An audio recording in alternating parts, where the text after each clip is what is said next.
ராம் நாராயண் ராம். ஜீவனின் தோல்விகள் வெற்றிக்கான அடிக்கல்லாகும். சில சமயங்களில் தோல்விகளின் அழுத்தத்தால் மனம் தளர்ந்துவிடும், ஏமாற்றம் ஆட்கொள்ளும், பயணி சோர்வாகி விடுவார்.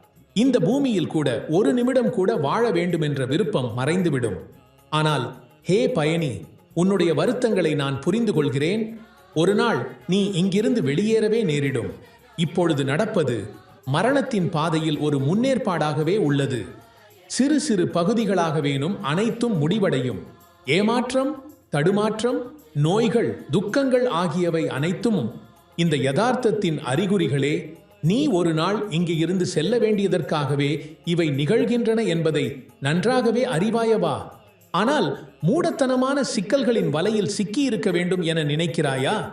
ஒரு கப்பல் மூழ்கப் போகும் என்பதே உறுதி. அத்துடன் நேரம் மிக விரைவில் முடிந்துவிடும்.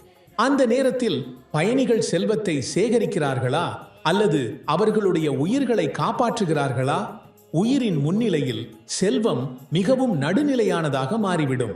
அந்த நேரத்தில் மனம் தானாகவே கனிவாக மாறும். அதற்கு எந்தவித ஆணையோ வழிகாட்டலோ தேவையில்லை. அதுபோலவே ஒரு கப்பல் மூழ்கப் போகும் என்று உனக்கு தெரிந்தால் இன்று அல்லது நாளை நீ செல்வது உறுதி. இதற்காக உனது கட்டுப்பாடு இல்லாமல் போய்விடும். அப்படியானால் உன் கடமை என்ன? ஏமாற்றத்திலும் சோர்விலும் வீழ்ந்து அனைத்தையும் அழிப்பதால் எந்த பயனும் இல்லை. படைப்பாளர் உன்னை உருவாக்கி உன் கைகளில் வழிபோக்கு தந்துள்ளார். அதனால் நீ பயணிக்கிறாய். இந்த வழிபோக்குதான் உன் பாதையை எளிதாக்கும். இது உன் வாழ்வின் எல்லா சிக்கல்களையும் தீர்க்கும். ஏனெனில் நான் இதற்கு முன்பே கூறியபடி நீ ஒரு விடுதலையான ஆன்மா. ஒரு விடுதலையான நிலையில் இருந்து நீ இந்த உலகிற்கு வந்துள்ளாய். உன் கைகளில் வழிபோக்கு இருக்கும்போது ஹே பயணி, உன் பயணத்தை தொடங்கு. உன் விடுதலையின் மந்திரத்தின் சக்தியால் அனைத்து தடைகளும் மேகங்களைப் போன்று அப்புறப்படுவாய்.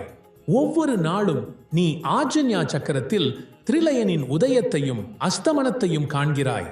வாழ்க்கையின் உதயமும் இதே போலத்தான் நிகழ்கிறது. தைரியத்துடன் உறுதியாக இருந்து முழுமனதுடன் குருவின் விதை மந்திரத்தை உடலற்ற கருவியின் இசையுடன் இணைத்து இந்த வீணையில் இருந்து அந்த மந்திரத்தின் சங்கீதம் ஒலிக்க ஆரம்பிக்கிறது. உன் கருவி உன் மந்திரத்துடன் இசைவாக சிணுங்க ஆரம்பிக்கும்.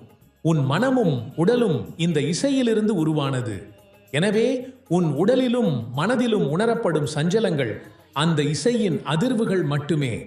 நீ இசையில் நிலை கொண்டவனாகிறாய். இசையின் மூலம் நீ உயர்வாய். ஏனெனில் இதுவே விதி. ராம் நாராயண் ராம்.